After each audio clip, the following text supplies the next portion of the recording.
Raise the rudders! Raise the sails! Raise the sails! Captain, an unidentified ship is approaching. Over. Roger. Wait, is that an enterprise sales solution? Reach sales professionals, not professional sailors. With LinkedIn ads, you can target the right people by industry, job title, and more to reach the professionals who are more likely to find your ad relevant. Plus, with 1 billion members on LinkedIn, that means you'll have access to 130 million decision makers and 10 million C-level executives. That's a lot of millions of the right people. Get started today and see how you can reach the right buyers with LinkedIn's enhanced targeting tools. We'll even give you a $100 credit on your next campaign. Go to linkedin.com/MPN to claim your credit. That's linkedin.com/MPN. linkedin.com/MPN. Terms and conditions apply.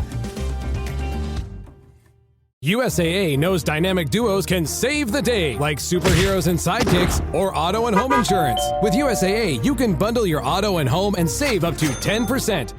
Learn more and get a quote at usaa.com/bundle. Restrictions apply.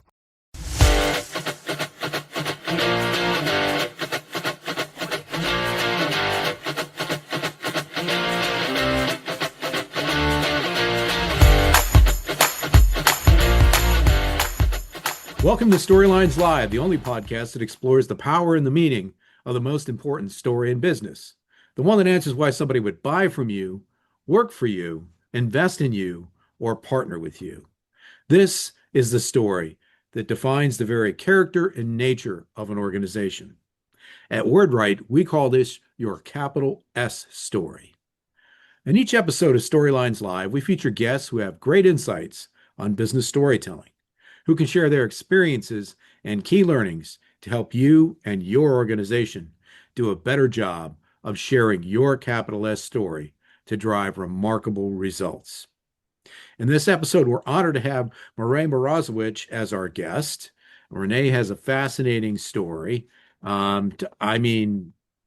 would consider you a geek, Rene. We'll see what you think. But somebody who went to school for computer science and knows how to do development and can teach it, and has had roles including business intelligence developer, SQL developer. I don't even remember what SQL stands for. You can maybe tell us. You've been a programmer. Today, you run a shop in which you help people with their online presence, most specifically their websites. And we want to talk to you about your story and how you wound up doing what you're doing today. Before we do that, welcome to Storylines Live. Hi, thanks, Paul. It's great to be here. Did I miss anything important in your bio that you think our audience would benefit from knowing about you? Not specifically. I think we'll dive into the details, Okay. during the conversation. So I think we're good. Awesome. Well, Rene, we always ask our guests on Storylines Live about their capital S story because we want to know at this point in the evolution of your business and the work you do, which of those 4 answers to those questions I gave are most important to you. Why would somebody buy from you, work for you, invest in you, or partner with you? What do you think? Yeah, I think at this point, buy from me. I think as a solo business owner, it can be difficult to, get my story out there and connect with people, to let them know that I can help them with their business. So that's, I think, the season of business that I'm in right now. Yeah, for sure. Speaking of seasons of business, one of the things that intrigued me about your story, and of course we share a mutual connection, and our content manager, Tara DeRazio, was what she shared with me about how you pivoted your business. So can you tell our audience a little bit about this sort of epiphany you had a couple years ago and how you came to do what you do today? Yeah, for sure. So it took me a really long time to kind of figure out how to pivot or what to do exactly. And I think that at least at the time, it wasn't so common for people to run an online business, not nearly as common as it is today. So I like to joke, it took me 16 years to figure it out.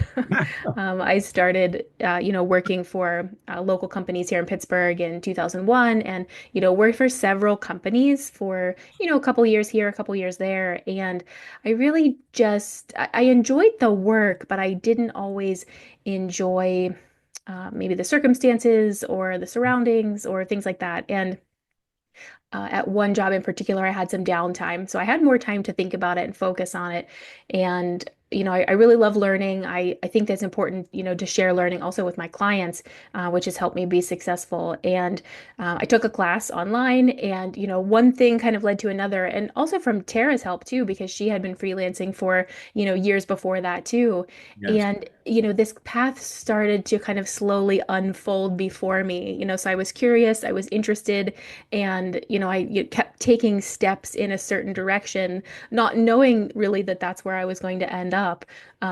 But I've found a lot more happiness, and success, and time flexibility and freedom, pursuing this. Mhm. I do leverage some of my computer science skills, although not a ton. But I think that being able to help small businesses too, as a small business owner, it's really difficult to know all the things. You can't know all the things. And so Right. being able to help people with their websites, their online presence, I feel can be, really kind of like a load off of them so that they can focus on what they do, Mhm. better. So, Absolutely. Stephen Covey, we all have an area of core competence, right? mhm, And a small business owner, unless they are in your industry, is not really going to be the best expert at online presence, right? So mhm, hire an expert, right? right. Now, with somebody with a kind of background that you have, what was it that led you to say, this specific sharpened focus is what I want to do? So, like I said, it took a while to figure that out. There wasn't, like again to mention Tara, she's always known that she wanted to be a writer. I Yes. definitely did Yes. not always know that the things that I have done are the things that I wanted to do or would be good Right. at or like. Right. So, I find those people amazing. I wish I was one of them. Right.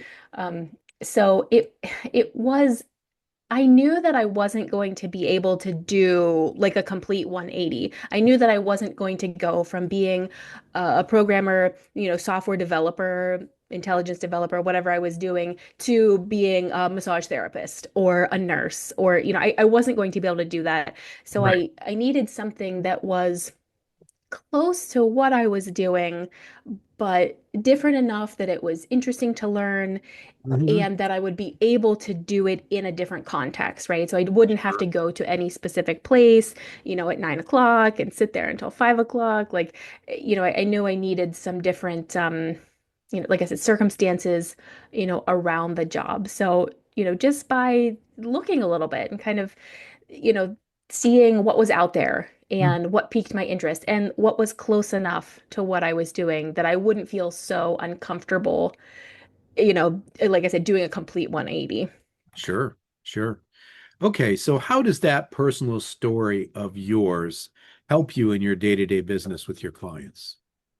So I'm not, at the time, those jobs were difficult in a way, right? Because they were not a great fit for me, but I did learn a lot from them. So, I build websites, I maintain websites for clients. In that world, you'll find a lot of people who are like, oh, well, I can just have my nephew do my website, which is perfectly fine.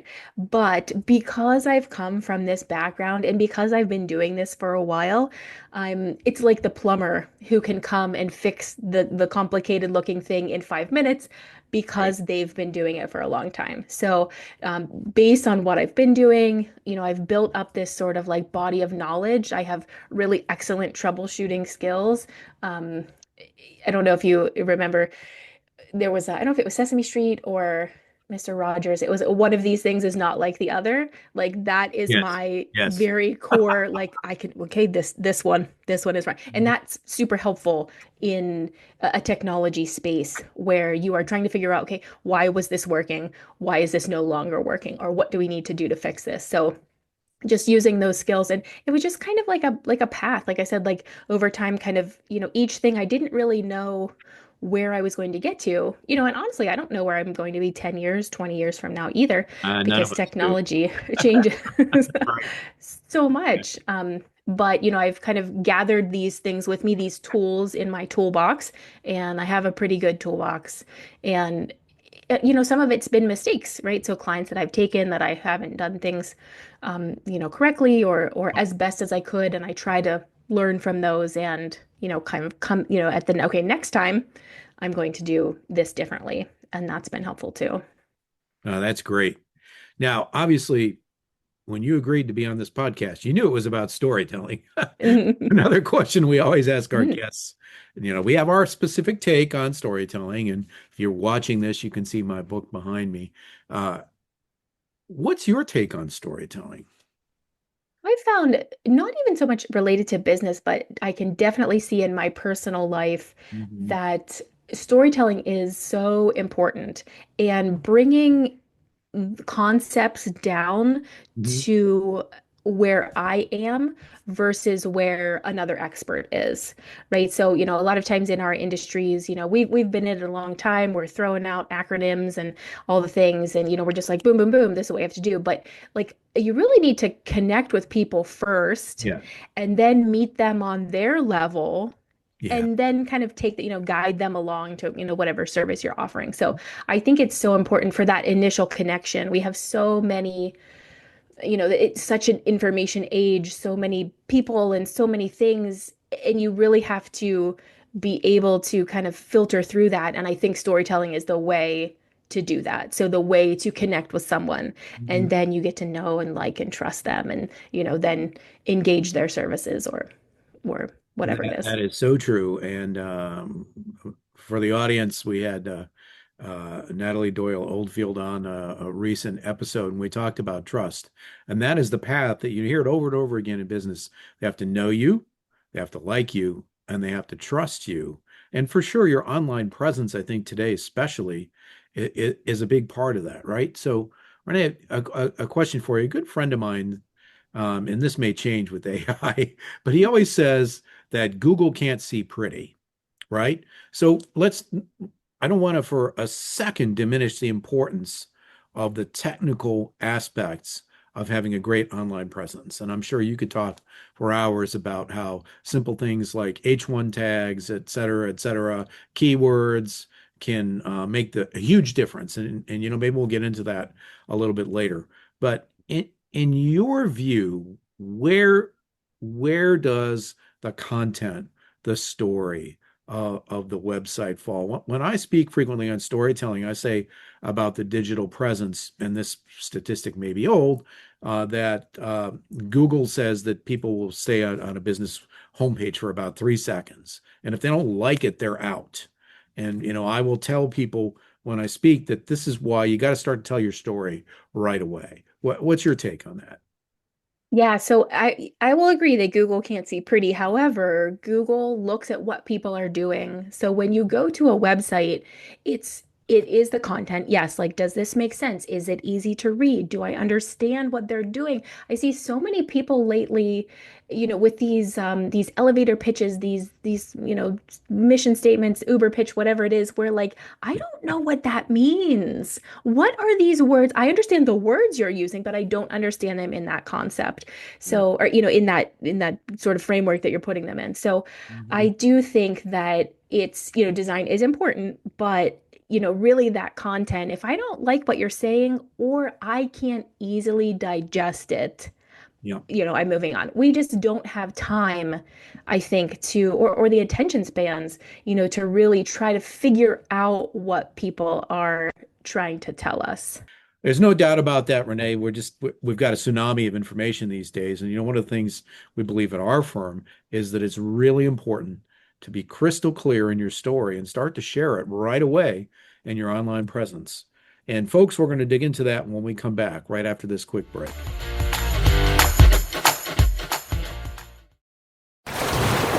Raise the rudders! Raise the sails! Raise the sails!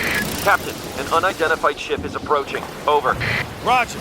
Wait, is that an enterprise sales solution? Reach sales professionals, not professional sailors.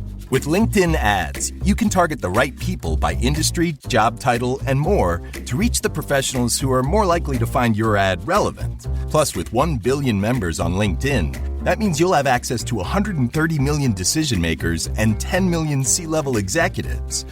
That's a lot of millions of the right people. Get started today and see how you can reach the right buyers with LinkedIn's enhanced targeting tools. We'll even give you a $100 credit on your next campaign. Go to linkedin.com/MPN to claim your credit. That's linkedin.com/MPN. linkedin.com/MPN. Terms and conditions apply.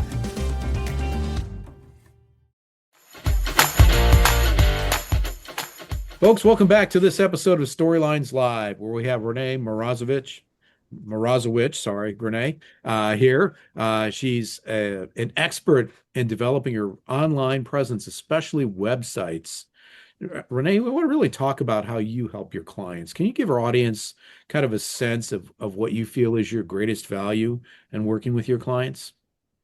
Yes, I definitely can do that. So I really like to focus on a smaller business where there is someone, kind of like a stakeholder, right? So somebody who's really interested, not just kind of like a marketing person somewhere else, because I feel like they can really see the benefits and, the helpfulness that, that I bring to the table. So I help clients, build websites, rebuild websites, but I really like to help people maintain what they have and grow.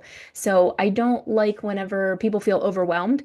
So sometimes when people are starting or going along, they're like, oh, I have to blog and I have to have videos and I have to do social media and I have to write a newsletter. Like, I really like to be able to help people um, approach that in a doable way. So Sure. what can they do? What works for them? And kind of really just be a partner. Some of my clients will email me like, hey, Renee, what does this email from Google mean? So I really just like that people are comfortable asking me questions. And, I like when people take my advice too, because I feel like that, helps them move forward in their business because, that's really what I am looking for. I'm looking to help you so that you find me so valuable that you recommend me to all your friends too. That's great.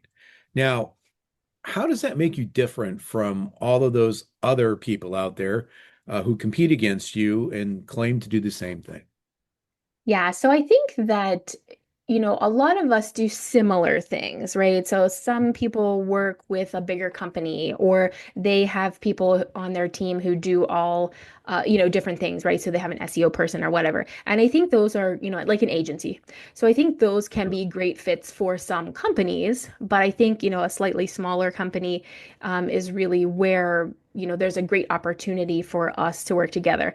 I have heard a lot of things from clients over the years, people who are looking for a new web developer because they haven't heard from their old one. They don't know what their existing web developer is doing. They're not as responsive. So I am super responsive, not so much on the phone, but email me anytime, day or night. I will get that. I will respond, in a timely fashion. And really just kind of helping people with that peace of mind, right? So I keep an eye on things Mm. even whenever they're doing something else, backups, all the things like that, monitoring uptime and things that they don't even know about and don't even really have to know about. So sometimes I won't even let the clients know that something has happened because it's really not a big deal. But when something is a big deal, like, hey, this is something that I need to put on your radar, so that we can talk about a path forward. So really just keeping an eye on things so that they don't have to worry about it. Right. I mean, most people don't want to know how the sausage is made, right? True. They just want to enjoy the benefits of the sausage, right? You know? Yes, yes. So that's what your clients want. Renee, what gives you the most satisfaction in the work that you do? I really like when things are clear enough to know that I am meeting expectations. So I've worked in some places before and had some experiences where the expectations weren't very clear.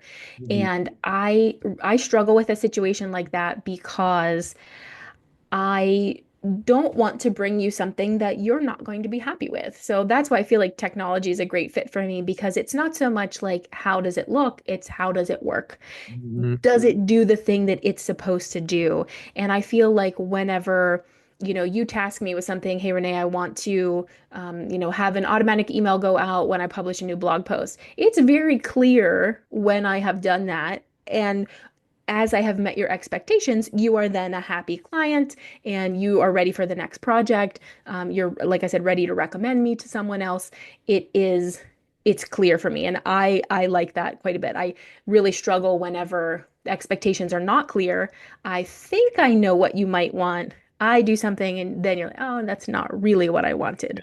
Yeah. So that's I like to take the time ahead of time to really sit down and say, okay, what is it that you are looking for? Mhm. What is your vision for it? What do you think is going to happen? Like, let's talk it out, let's plan it out, and then let's execute it. And then, we're good and let's move on to the next thing. Yeah, I mean, when you were sharing that, Renee, I keep thinking about, you mentioned acronyms and terms. There's this one in web development, UX, user Hmm. experience, right? And a lot of people think that just means pretty, which Hmm. certainly a good-looking website in terms of seeing it, that is a component. But your point is the functioning and the goals that you want to accomplish with your online presence are just as important, maybe more important, right? Right. Like I talk a lot about like your contact form, for example. Yeah. It's really important to test that contact form out now and again. It's really important to make sure that somebody is helping you, make sure that those emails are delivered to you. Those are leads, Yeah. for the most part. Sometimes they're spam. Filtering out the spam, that's another thing. But a lot of times those are leads. You want to get those messages so that you respond in a timely fashion. So I find that, those things are, yeah, more important than maybe an image, do I like this image or that image or, other things like that. I'm a little bit biased, but I think that, the functionality is very important, that your website is up. I had a client last year and they were working with someone else and they're like, yeah, our website goes down, for a while, once a month. Why? That's not acceptable. Like that's not, It's not. we can do better. Yeah, for sure, for sure. You and I didn't talk about this in our pre-interview, but I feel I would be remiss if I didn't just ask you as an expert in this arena that two-letter uh, AI is everywhere. Mhm. So could you perhaps share with our audience just sort of some top-line thoughts you have about the impact of AI on websites and online presence? What are you seeing? Yes. So for my clients that are not using AI but who are interested in it, there are a couple quick things that I have shared with them, that they could try. So for example, I have clients who will, have content for a page, but there's no meta description, right? So you can tell ChatGPT, "Hey, here's my page. Can you write me a meta description?" So that's something very small, very easily achieved. It's clear, Mhm. it's helpful, it's not time intensive and so on. So for things like that, I'm not a super early adopter, but I'm okay with things like that. Asking Google to, or I'm sorry, asking ChatGPT or, another AI to create a website for you. I don't think we're there yet because I think that we're talking about like heading one tags and things like that. I don't think it's really up on best practices and making sure that the color contrast is good, making sure that the font size is appropriate for your mobile device. Like I don't think it's quite there, and I do think that those are important things. So that's if you have the budget, hiring someone to help you who knows about those things, I think can be only helpful for people visiting your website. So like if the contrast isn't good, if the font size is too small, people might bail. That you could lose out on a potential client or customer. Mhm. So, I see some value in AI, but I'm I lean more towards let's let some other people, test it and work it out. And, some people are really into it. Like, we'll see what it's doing a little bit later. Although I did just get an email this morning from someone whose list I've been on for a long time, and he was using it to write some code. That- And I think that that can be helpful, but I feel like you have to know what to ask it, right? Like you need, like, okay, this is exactly what I'm looking for you to do. So I don't think that it's just going to create the websites and take over. Like you have to tell it what you want to, yeah, and maybe you'll get it or close. Renee, on our end of the business, this is true as well. I think a lot of research, um, outlining, investigating Hmm. concepts. It's great for that. A friend of mine, Ginny Dietrich, she runs the Spin Sucks blog, which is one of the top 5 marketing blogs in the world. She says that AI is like a smart intern. And what she means by that is that, here's somebody, AI, who's eager to please, Hmm. but doesn't have a lot of experience in the finer points of what you do, right? And that's really Right. your point. It would be wrong to say, at least at this point, we'll see where things go, write me a novel or Hmm. do some heavy duty content creation. And in your end of the business, it would be wrong to say, okay, make me a website, Hmm. soup to nuts. We're just not there yet, right? Well, it's also very generic. So, maybe it creates you something that mostly is okay, but it doesn't have your story. It doesn't have your Right. lived experience unless you give it a lot and maybe it helps you polish that up. Okay, maybe. But I think it's missing that human piece. It's why some of the images that it creates look a little bit weird. It's Yes. missing this like, personal, aspect, I think. Yeah, it's still, and the whole image thing is another, I like dogs and I play bass in a band. So I've tested, my test of the image creators is make me a yellow lab playing a bass guitar. Hmm.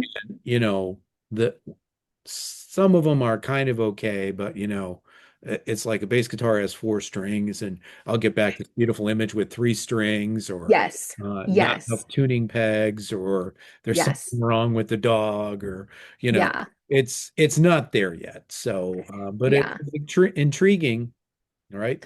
Yeah. I don't know if you've heard there was kind of like a bandwagon a little while ago that you could ask ChatGPT to create a little action figure of you Yes. and with some props. So I had it do one for my son who plays the trombone, and it kept making the trombone wrong. And I was getting kind of mad at it. And I was like, stop making the trombone. The trombone is not correct.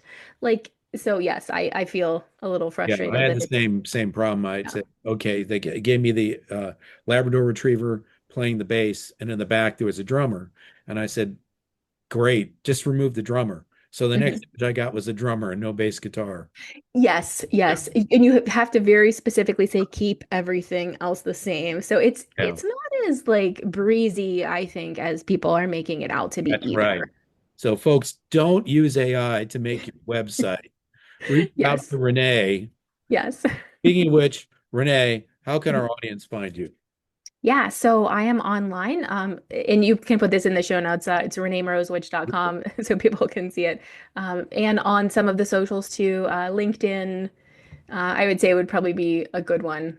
Also at my name. I'm not hard to find because my name is not super common. So those would be the best places. You and I share that, although I Yeah. have as much trouble with my last name, but fewer letters. There you go. You don't have to have a lot Yeah, of letters to have your name screwed up, right? that's true. That's true. Renee, it's been such a pleasure to have you on Storylines Live. Thank you for doing this. I believe our audience is going to benefit immensely from your expertise. And I want to say thank you to the audience. Thanks for being with us for this episode of Storylines Live, the only podcast that explores the power and the meaning of the most important story in business, the one that answers why somebody would buy from you, work for you, or invest in you, your capital S story. We'll see you next time on the next episode of Storylines Live.